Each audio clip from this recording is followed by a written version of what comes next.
Hi guys, welcome back to my channel. Today I want to show you how to complete this look with a Tarteist Pro Palette from Tarte, this one right over here. But before you continue, make sure you subscribe and hit that bell notification button. That way you know every time I upload. I try to upload every Monday and Thursday. So if you guys are interested on how to complete this look, just keep on watching. Okay guys, so I zoomed you all the way in, hoping you can see more closely how I blend my eyeshadows. That way it's easier for you to come up with this look.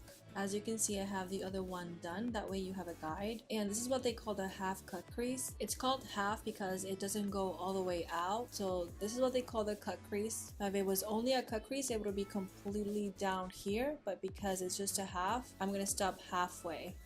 I'm going to do my best not to get in the way, but if I do, I apologize in advance. So if you noticed, I already primed my eyes. I already used a concealer. This time I used my Tarte Shape Tape Concealer, and I also set it up with my translucent RCMA No Color Powder. That way the area is already primed and smooth, and I can start blending the eyeshadows on the crease. Okay, so first I'm going to pick up Innocent, and I'm going to apply it right in my crease.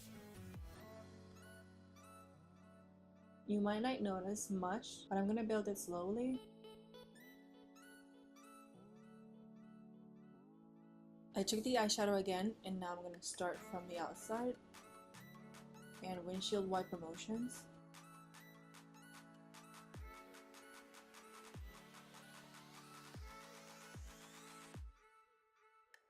And I hope you are already noticing that it went from kind of whitish to like a skin color, and it's starting to build depth in my crease. So I'm going to do it one more time.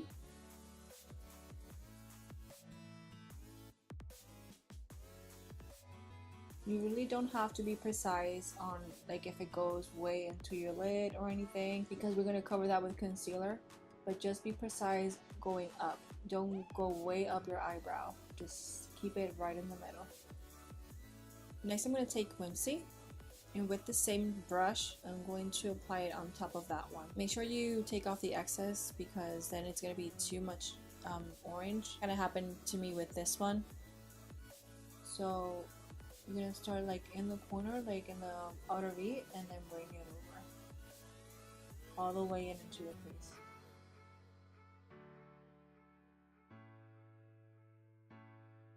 You can already tell it's kind of blending in and creating more depth without being too drastic or without seeing a line between them. If you want to be a little bit more dramatic, you can keep building it up.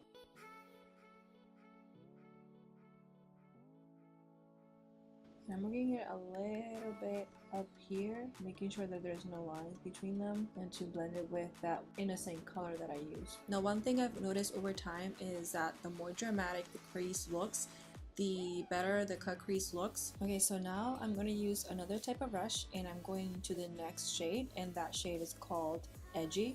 Now with this one you do have to be careful because it's not a intense kind of blackish brown, but it is an intense brown, and you don't want that color to be really up your crease. You want it to keep it at least in the middle. Okay, so I'm going to be very careful. I'm going to keep it right in the middle, and I'm going to start blending in. Every time I dip my brush in the eyeshadow, I try to take the excess off. So try doing that, that way it doesn't get really messy. And just build the color slowly. So I dip back up again on my eyeshadow, and I'm going to start again.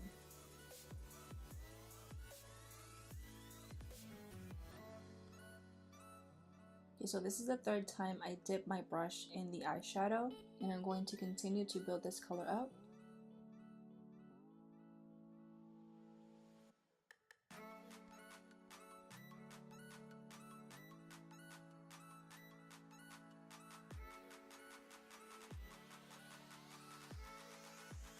Okay, for me that's enough. As you can see, it's kind of looking the same color as the other eye right over here. If you think you're having problems blending the shadows between all these three shades, you can always go back to your previous brush or your previous color and then go over that line just to make sure it's really well blended. Now I'm going to move on with the darkest shade, the last shade I'm going to use in order to build the crease. But this time I'm going to keep that color in the outer V, right in this area over here. Blacks can be really intimidating, so make sure you dip your brush and tap the excess off and kind of build it slowly. Don't go really hard. Now this shade is called Punk, and I'm going to keep it right in this area over here.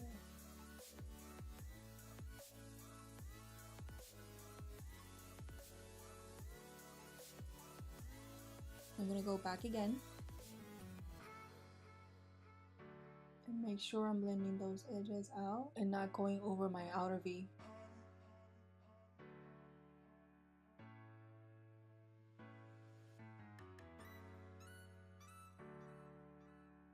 Okay, so once you're happy with the blending, you can start with the concealer. I'm going to take my Tarte Shape Concealer and I'm going to put my brush in. I'm going to go slow because this is the part that you don't want to mess up. So you're going to form like a kind of like a circle, like a semicircle. I'm going to do my best because it's not easy for me when I'm not close to the mirror, so just bear with me here.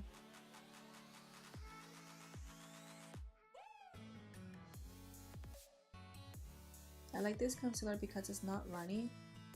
It stays in place once I put it on with my brush.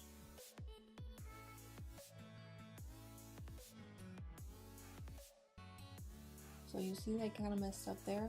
You can use the pointy side of the brush and you can go like on top of that.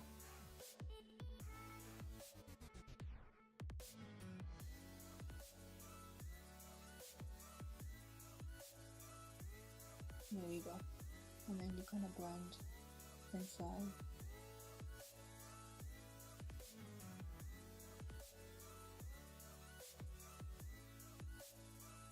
And you keep going until you get into that black part, and that's why I like to put the black first. That way I know where to stop and blend it better.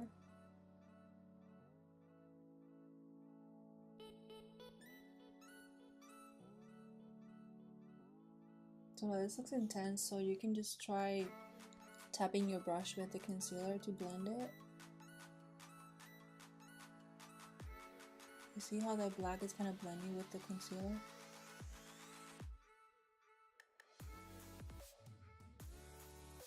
Now obviously we're going back with the black shadow, so don't worry about it if it looks like too intense at first.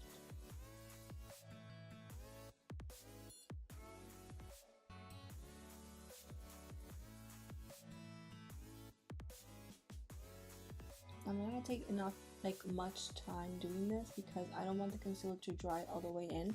I like it that it's I like it to be a little bit tacky in order to put the other shadow on top of it. This shadow is called Glam. It's not glitter, but it's a really intense shimmery shadow. So with a flat brush, I'm going to apply that right on top of that concealer. This will help it to stick better. See how dramatic it looks? This is due to the type of brush that I'm using and also that the concealer is making it stick better.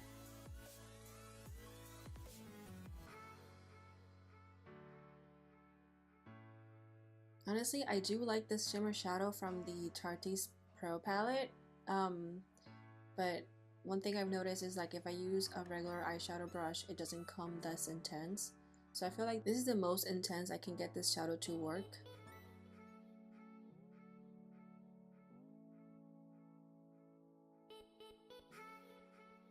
And there you have it, your half cut crease. Now to complete the look, you're going to start working with your bottom lash line. And with that, I'm going to take a pencil brush and I'm going to take the shade Innocent and I'm going to work it right below my lash line. I'm bad at this. If I don't have a closed mirror, I'm really bad, so I'm going to do my best.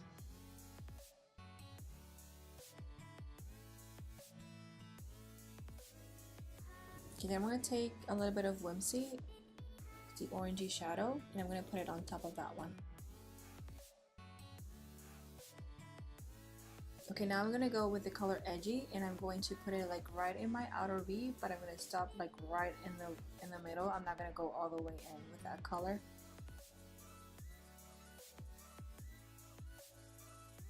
Okay, now if you want it a little bit more dramatic, and I do really want to do that today because I want to put some false lashes, I want to take the color Punk, it's like the black shadow we use, and I'm going to put it right on top of that edgy color. I want to keep it way close to my waterline.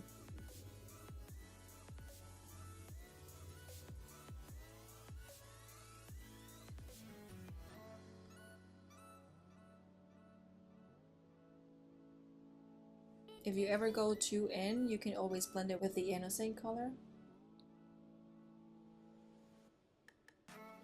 Now to finish the look, I'm going to use a little bit of highlight, and I'm taking the shade Summer from the Anastasia Beverly Hills Glow Kit. I'm going to put it right in my inner tear duct and underneath my brow.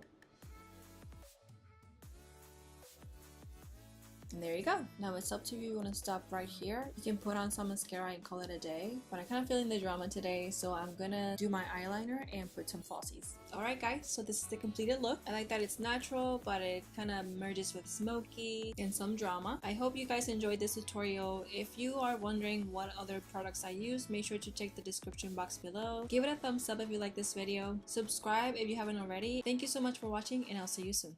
Bye.